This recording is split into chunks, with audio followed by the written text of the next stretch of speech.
Nu știu cât vedeți, dar am intrat pe autostrada aceasta de la Curtea de Argeș. Din păcate țin telefonul așa pe un suport din ăsta de bord.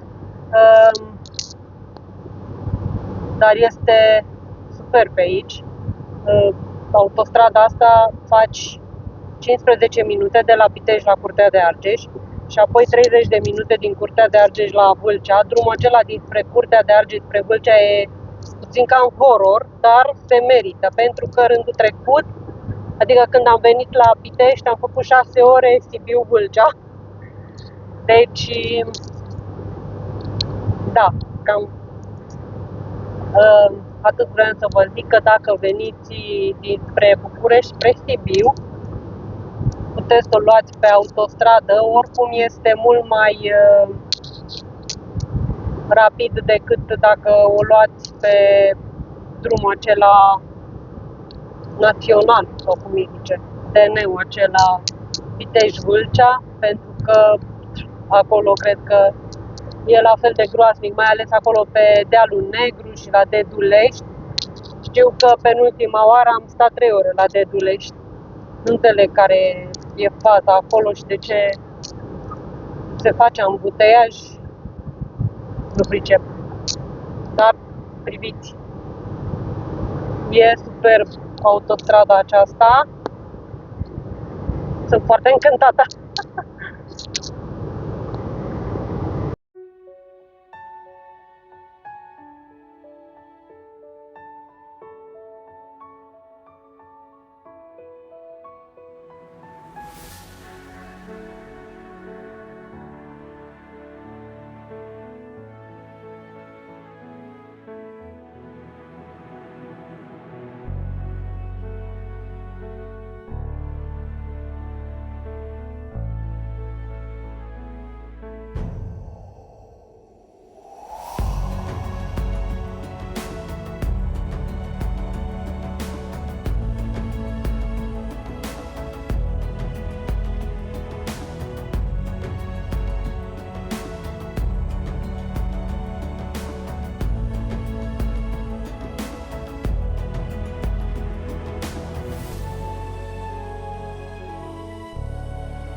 Bună și bun venit pe canalul meu de YouTube.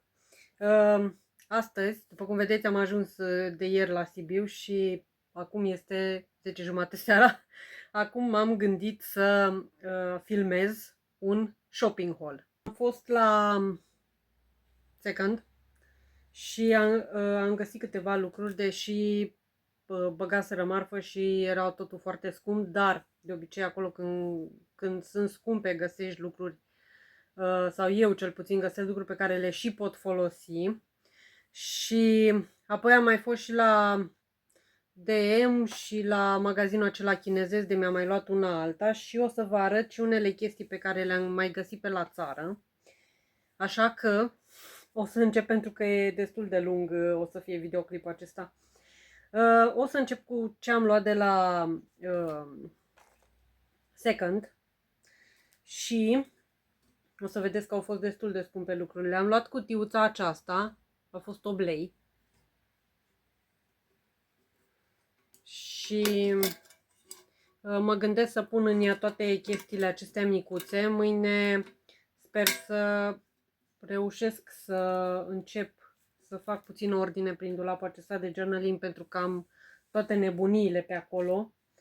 și nu mai știu care, ce, cum e. Am vrut să filmez astăzi în atelier, dar când am plecat am lăsat totul dezastru acolo și toate jurnalele întinse peste tot, așa că trebuie să trec cu jurnalele astea săptămâna asta, mai ales că și plouă, așa că nu voi reuși să merg nicăieri cât plouă.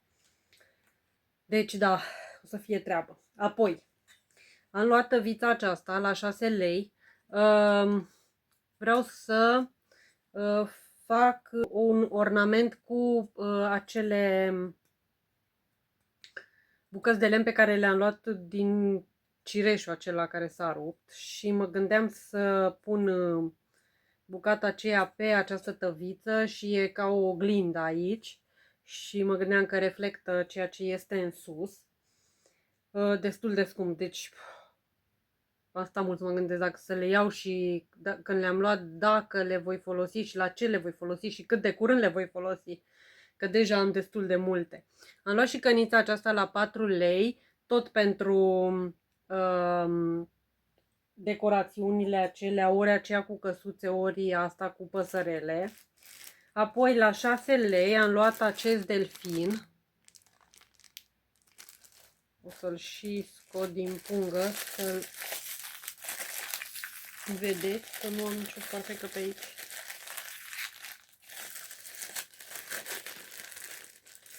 Trebuie să fac și decorațiunile acelea cu scoici. Asta cred că e magnet, acum am văzut. Dar o să-l pun pe decorațiunea aceea. La 6 lei am luat această lamă, îi zice. Este din Peru, are și eticheta pe ea. Și zice că este din handmade in Peru, la lacul Titicaca. Și e din alpaca, zice.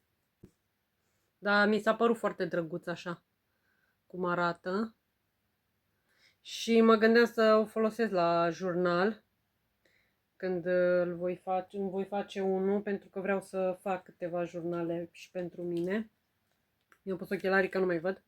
La 3 lei am luat fluturașii aceștia. La 1 leu am luat steluțele acestea. Sper să focuseze. Că văd că focusează pe mine în loc să focuseze pe ele. Aceasta și aceasta.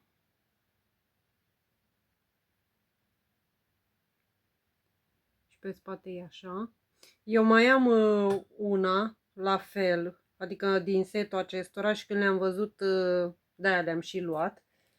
Și tot așa mă gândesc să le folosesc. Am luat și chestia asta la 4 lei. E ca o seră așa de flori. Poate tot în jurnal o să o pun. De fapt toate le-am luat pentru jurnal, ce tot vorbesc aici.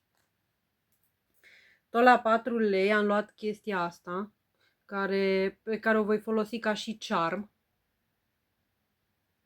Cu mărgeluțe și cu tot felul de chestii. La 6 lei mi-am luat acest panda. Și mi s-a părut tare drăguț cum arată el.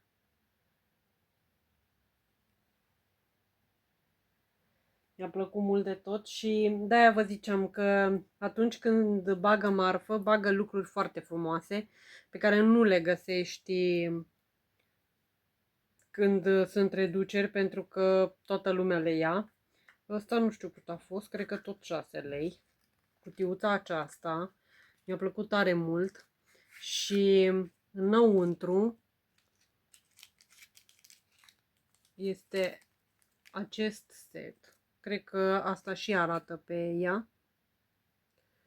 Cu un cuțit, un material din acesta și o placă de asta. Și înăuntru,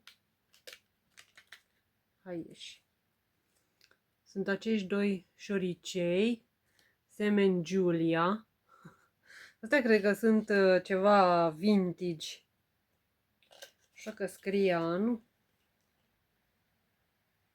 dar cred că putem căuta pot căuta pe internet. Made in China, ok. Logică Made in China. Dar nu scrie anul. Cel puțin ca să știm dacă sunt vintage sau nu, dar astea mă gândeam să le folosesc tot așa într-un jurnal. Apoi, la 1 leu bucata, am luat niște ursuleți așa de plastic pe care mă gândeam să-i folosesc. Am luat câte 2 din fiecare culoare. Am luat și mov și verde, albastru, roșu și galben. Și mă gândeam tot așa să îi folosesc, să fac niște lucrări cu ei. Mai ales că toți sunt eu cursuleții panda. Poate o să-i și pictez pe unii sau o să văd ce idei îmi vin. Dar da, am luat atâția ursuleți. Tot la 6 lei am luat valiza aceasta din lemn. Și mă gândesc să o pictez și eventual tot așa să fac o lucrare cu ea. La 2 lei am luat postiturile acestea. Sunt cu hârtie albă. Dar m-am gândit să le folosesc și în jurnalele acestea. Am luat 3 și așa. Pe asta am dat 6 lei. Tot așa mă gândesc să le folosesc în jurnale și eventual poate o să și pun câteva bucăți din ele în jurnale pentru fete. La 6 lei am luat aceste șervețele, cred că sunt. Arată așa. Pe spate așa. Și mi-a plăcut tare mult. O să le folosesc și în jurnalele acestea pe care le fac acum. Și tot așa, sunt vintage. Priviți. Au costat 1,59 euro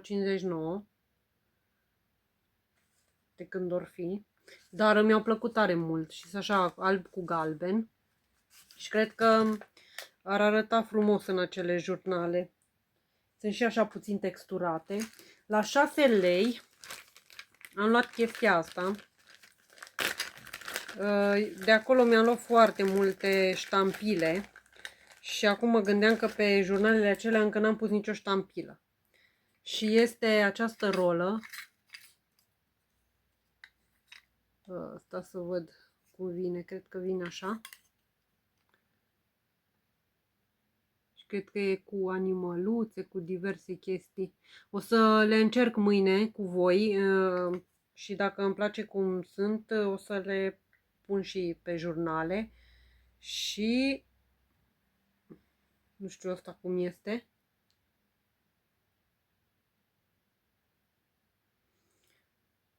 Așa că nu mi s-au părut scumpe. Deși mai am atâtea ștampile. Trebuie să... Tot zic că trebuie să mă opresc, dar nu mă opresc. Apoi la 6 lei am luat șervețelele acestea. Și mă gândesc tot așa să pun... să lipesc pe un carton ceva și să fac ca un pochet în jurnale. Și la 10 lei am luat șervețelele acestea, care sunt așa ca o floare, cred. Știu că am dat foarte mult pe ele, mi s-au părut și mie mult, dar stați că nu vreau să le scot pe toate. Mi-a plăcut așa că sunt și cu auriu și au un singur strat. Nu știu cât se vede acum la lumina becului, dar mâine o să le pun pe hârtie și o să vedeți cum arată. Mi s-au părut foarte interesante. Și cum au numai un singur strat, cred că sunt foarte ușor de folosit. Așa că de asta le-am și luat și m-am gândit că o să folosesc mai mult șervețelele acestea, pentru că am văzut la Natasha de la Treasure Books un fel de jurnal din hârtie din aceea de împachetat și mă bate gândul să fac și eu unul. Căci poate folosesc. Tot la 10 lei am luat șervețelele acestea care sunt așa crăciunistice, dar mi-au plăcut și m-am gândit că poate le voi folosi, eu știu. Poate și în jurnalele acestea, de ce nu?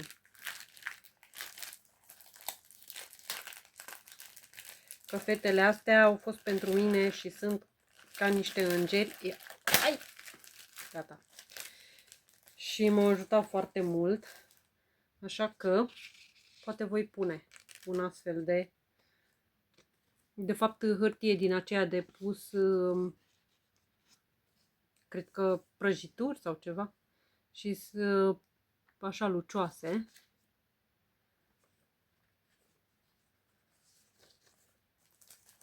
Destul de scumpe, dar oricum, ce știi, cum mai ajung la Pitești, așa că de asta le-am și luat. La 4 lei am găsit așa ceva.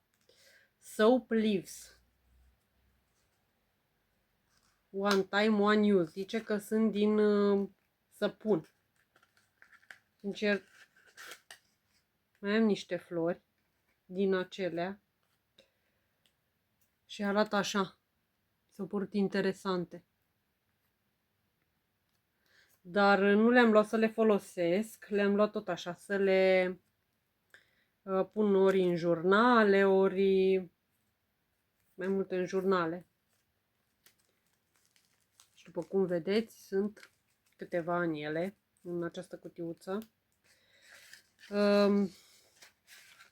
Gândeam să fac ceva decorațiuni și poate o să pun și în jurnalele acestea. Acum nu știu, de exemplu, dacă e căldură sau așa cum rezistă. Apoi, la 6 lei am luat mărgeluțele acestea.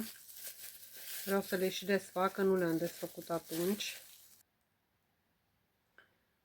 Nu știu cât vedeți, că nu știu ce focusează chestia asta. Hai, mă.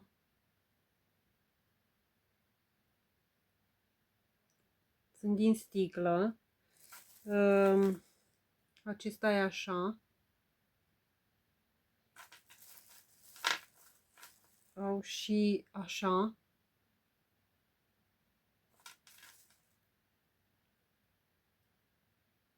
Acesta din metal.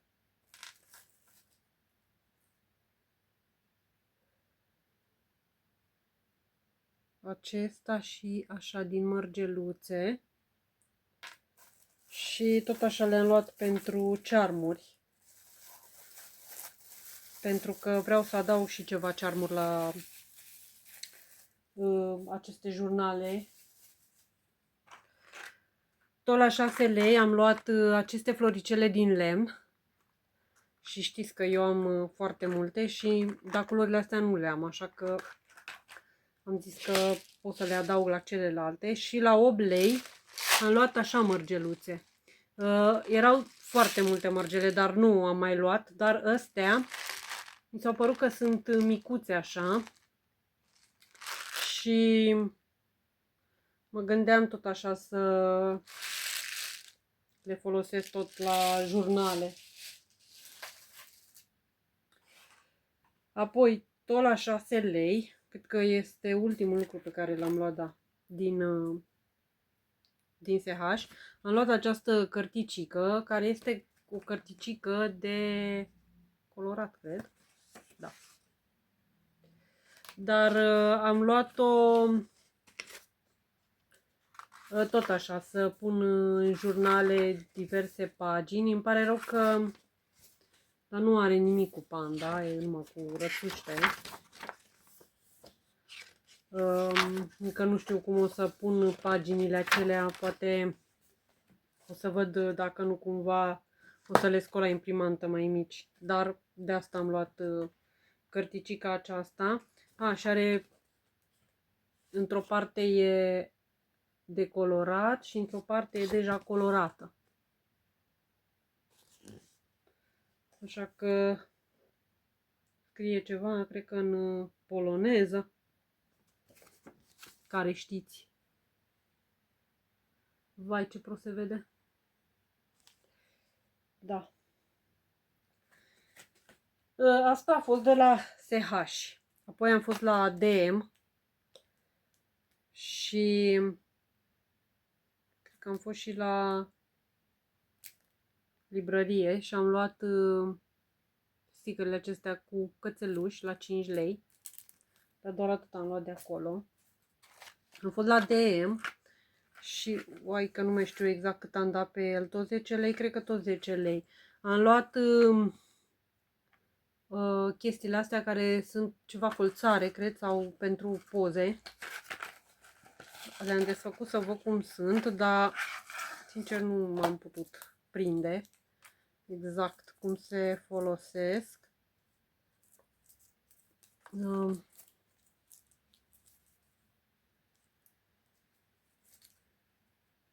Cred că sunt bucăți din acestea. Și cred că le lipești și pe poză și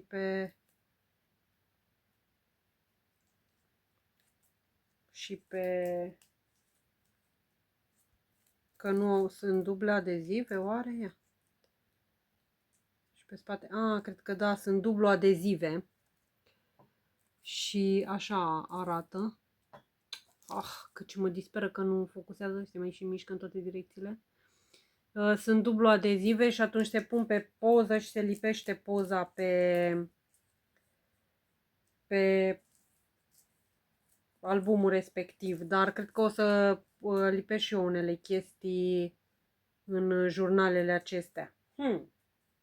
Mă bucur că le-am luat. Mă gândeam să folosesc pentru pozele mele, dar acum gândindu-mă, cred că o să folosesc și pentru jurnale. Apoi am fost la magazinul acela chinezesc și am luat din astea la 4 lei.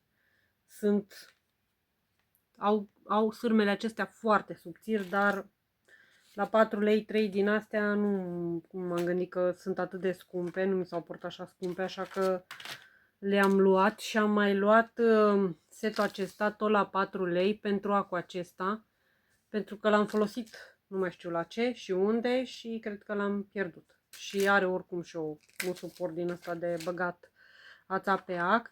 La 3 lei 50 am luat chestiile astea care se pun pe deget atunci când coși. Nu suport degetarul ăla tot așa complet, dar ăsta mi se pare chiar ok. Am cusut cu ele acasă. Apoi la 8 lei am luat chestia asta care zice că este cârlig de covor. Poate știu că am avut nevoie odată de o chestie din asta, dar numai odată. Deci că dacă ai numai odată nevoie, n-ar trebui să iei, dar până la urmă am luat. Și am luat chestiile astea, care sunt butoane din acestea de plastic. Mă gândeam că aș putea să fac închidere la cele 3 jurnale, dar o să văd. Nu știu exact cum se folosesc chestia. Cred că se cos și intră unul într-altul. Da, că au punctele acestea. Cred că aș putea să le cos pe ceva și să... O să văd, o să încerc, că încă nu știu ce închidere o să fac. Și tot de la librărie, se pare că ăla n-a fost singurul lucru pe care l-am luat.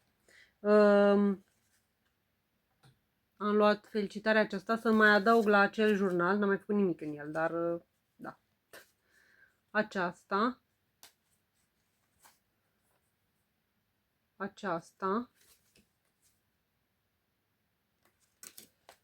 și aceasta.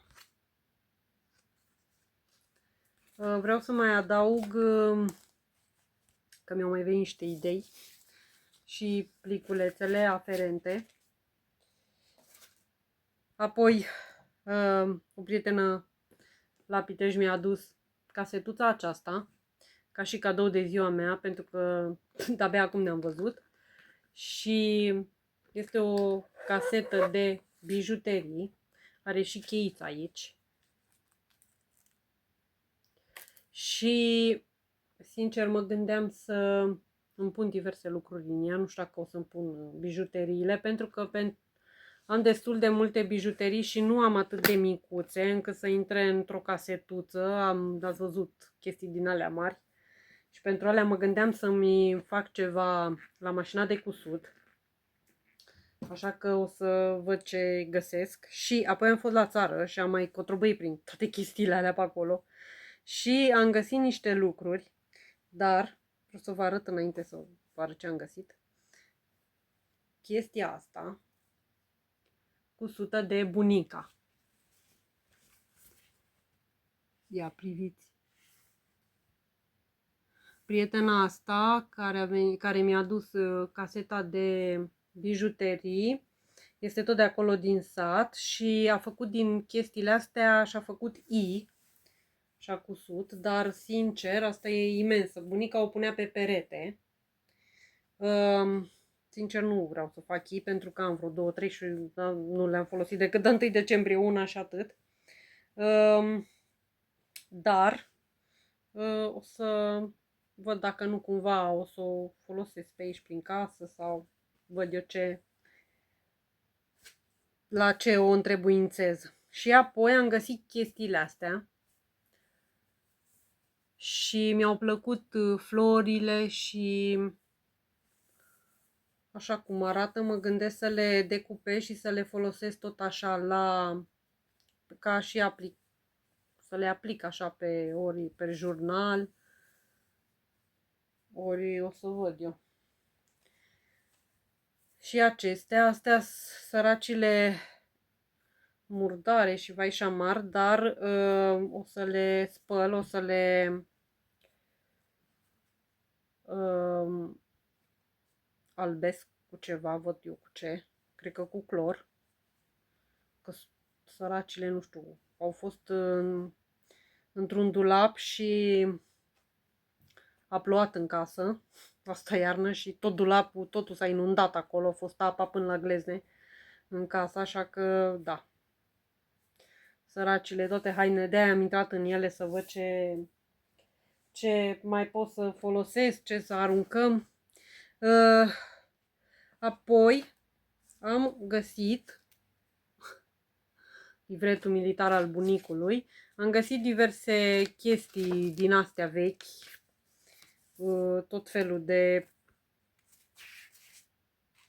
nu știu dacă sunt acte, din astea de, se foloseau înainte tot felul de nebunii și caiete așa.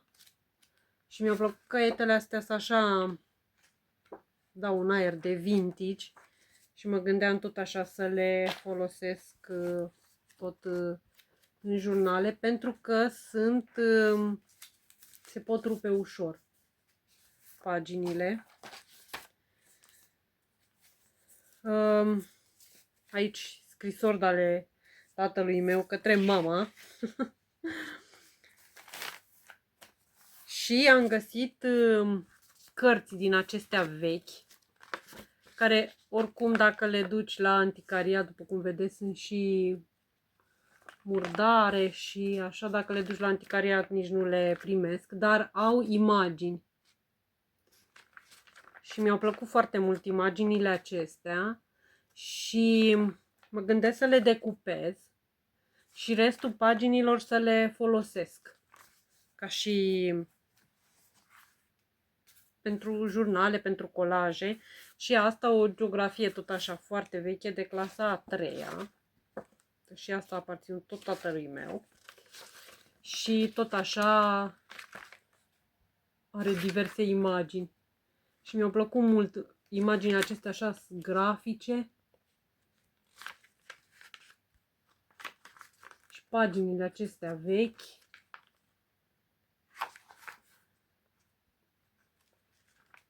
Așa că o să le decupez cărțile acestea și o să văd ce folosesc din ele.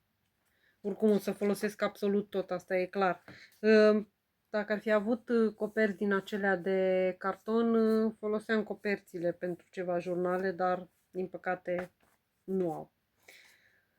Așa că acesta este haul de cumpărături, scuze. După cum ați văzut, puii din toate 3 cuiburile au zburat. Ăștia lui Chirăiș nici nu s-a mai întors, nu știu ce s-a, sper să nu se fi întâmplat ceva cu el. Nici el, nici puii nu s-au mai întors. Ceilalți am văzut că s-au întors în cele 2 cuiburi de deasupra hornului, iar cei de aici au puișori. Pentru că am făcut curat ieri și am găsit găoace sub cuibulețul lor și penița aceasta de la unul din ei, probabil. Am văzut că au adus atât de multe pene acolo, erau un amalgam de pene și v-am filmat, v-am pus în video mai devreme și au făcut acolo ca un tunel, așa e prima oară când văd la aceste cuiburi de lăstuni că au făcut tunelul acela, pentru că pe Wikipedia ziceau că folosesc tunelul tot timpul, dar ăștia ai mei am văzut că nu aveau tunelul acela la intrare, dar se pare că invazia celor 2 pui pe care au trebuit să-i hrănească o săptămână i-a forțat să-și facă tuneluși. Acum o să văd câți pui sunt. Am găsit, cred că 2 seturi de ouă, dar o să vedem. În orice caz, sunt atât de speriați lăstunii ăștia, ceva... N-am văzut așa ceva până acum. Cât de speriați sunt, mai ales că femeia stă cu ei în cuib, deci atât de speriați sunt. Și doar masculul se duce și le aduce mâncare. Acum aici a fost furtună și au fost toți în cuib în afară de Chirăici și de puii lui și de femeia aia lui. Sper să nu se fi întâmplat nimic cu ei, dar Dumnezeu știe. Așa că, dacă v-a plăcut videoclipul, știți ce să faceți, dați un like, un subscribe la canal, ca să ajungă videoclipurile mele și la alte persoane. Și noi ne auzim într-un clip următor, nu știu exact când va fi, așa că vă voi surprinde pe data viitoare.